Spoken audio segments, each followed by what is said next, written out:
আসসালামু আলাইকুম ওয়া রাহমাতুল্লাহি ওয়া বারাকাতুহু। প্রিয় সম্মানিত দর্শক শ্রোতা, সকলে কেমন আছেন? তো আশা করি সকলে আল্লাহর অশেষ রহমতে অনেক অনেক ভালো আছেন। তো আমি আল্লাহর অশেষ রহমতে অনেক অনেক ভালো আছি।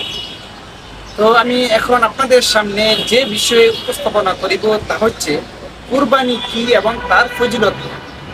কুরবানি কি এবং তার ফজিলত কি সে সম্পর্কে আমি আপনাদের সামনে সংক্ষিপ্ত আকারে আলোচনা করিব। মাত্র কুরবানি কি এবং তার ফজিলত কি, সাহাবায়ে কেরাম রাদিয়াল্লাহু তাআলা আনহু রাসূল সাল্লাল্লাহু আলাইহি ওয়াসাল্লামকে সাহাবায়ে কেরাম রাদিয়াল্লাহু তাআলা আনহু তাদের প্রশ্নের জবাবে নবী করিম সাল্লাল্লাহু আলাইহি ওয়াসাল্লাম সুস্পষ্ট এবং সুন্দর জবাব দিয়েছেন। যে হাদিসটি বর্ণনা করেছেন হযরত যায়েদ ইবনে আরকাম রাদিয়াল্লাহু তাআলা আনহু। আসুন দেখে নেই সে হাদিসের বর্ণনায় কি রয়েছে। একদিন সাহাবায়ে কেরাম রাদিয়াল্লাহু তাআলা আনহু তারা নবী করিম সাল্লাল্লাহু আলাইহি ওয়াসাল্লামকে প্রশ্ন করলেন, জিজ্ঞাসা করলেন, হে আল্লাহর রাসূল সাল্লাল্লাহু আলাইহি ওয়াসাল্লাম, কুরবানি কি এবং তার ফজিলত কি? প্রথম প্রশ্ন করলেন কুরবানি কি। তখন নবী করিম সাল্লাল্লাহু আলাইহি ওয়াসাল্লাম, আমাদের নবী আখির নবী আশরাফুল আম্বিয়া জনাবুল ফিদিয়া সাইয়্যিদুল মুরসালিন আখির নবী শেষ নবী হুজুর সাল্লাল্লাহু আলাইহি ওয়াসাল্লাম তাদের প্রশ্নের জন্য সুস্পষ্ট এবং সুন্দর জবাব দিয়েছেন এবং বলেছেন, এটা তোমাদের পিতা হযরত ইব্রাহিম আলাইহিস সালাতু ওয়াস সালামের সুন্নাত। তখন তারা সাহাবায়ে কেরাম রাদিয়াল্লাহু আনহু আবারও তারা নবী করিম সাল্লাল্লাহু আলাইহি ওয়াসাল্লামকে প্রশ্ন করলেন, জিজ্ঞাসা করলেন, হে আল্লাহর রাসূল সাল্লাল্লাহু আলাইহি ওয়াসাল্লাম, এতে আমাদের কি ফজিলত রয়েছে, কি পুণ্য রয়েছে? তখন নবী করিম সাল্লাল্লাহু আলাইহি ওয়াসাল্লাম তাদের প্রশ্নের জবাবে আবারও সুস্পষ্ট এবং সুন্দর উত্তর দিলেন, কুরবানির জন্তুর প্রতিটি পশমের প্রতিটি লুমের বিনিময়ে একটি করে নেকি রয়েছে। সুবহানাল্লাহ। তখন তারা আবারও নবী করিম সাল্লাল্লাহু আলাইহি ওয়াসাল্লামকে প্রশ্ন করলেন, জিজ্ঞাসা করলেন, হে আল্লাহ রাসূল সাল্লাল্লাহু আলাইহি ওয়াসাল্লাম, পশমওয়ালা পশুর বেলায় কি হবে? পশুর তো অনেক বেশি পশম রয়েছে। তখন নবী করিম সাল্লাল্লাহু আলাইহি ওয়াসাল্লাম বললেন, পশমওয়ালা বিশিষ্ট পশুর বেলায় কি হবে? তখন নবী করিম সাল্লাম বললেন, পশমওয়ালা পশুর বিনিময়ে একটি করে নিতে হয়েছে। অর্থাৎ পশমওয়ালা পশুর প্রতিটি পশমের বিনিময়েও একটি করে নীতি রয়েছে। সুবহানাল্লাহ। দেখুন তারা নবী করিম সাল্লামকে কি সুন্দর এবং সুস্পষ্ট, নবী করিম সাল্লাম তাদের প্রশ্নের জবাবে সুস্পষ্ট এবং সুন্দর উত্তর দিলেন। তো দেখুন নবী করিম সাল্লাল্লাহু আলাইহি ওয়াসাল্লাম প্রতি বছরেই কুরবানি করেছেন। যেমন কুরবানি আল্লাহ সুবহানাহু ওয়া তাআলার নির্দেশ এবং কুরআন সুন্নাহর নির্দেশনাও তাই। যেমন এক আয়াতে আল্লাহ সুবহানাহু ওয়া তাআলা ইরশাদ করেন, ফাসাল্লি লিরাব্বিকা ওয়ানহার, তুমি তোমার প্রতিপালকের উদ্দেশ্যে নামাজ আদায় করো এবং কুরবানি করো। এই আয়াতে আল্লাহ সুবহানাহু ওয়া তাআলা নামাজ আদায় করা এবং কুরবানি আদায় করার নির্দেশ দিয়েছেন।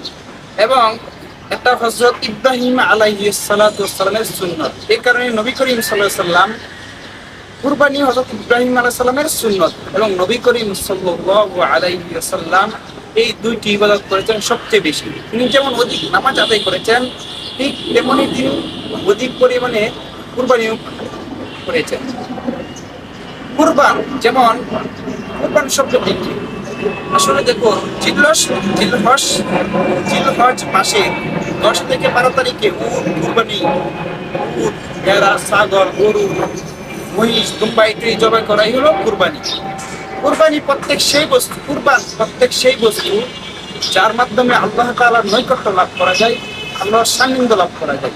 অর্থাৎ কুরবানির পশম যত বেশি হোক না কেন, প্রতিটি পশমের বিনিময় রয়েছে একটি করে নীতি।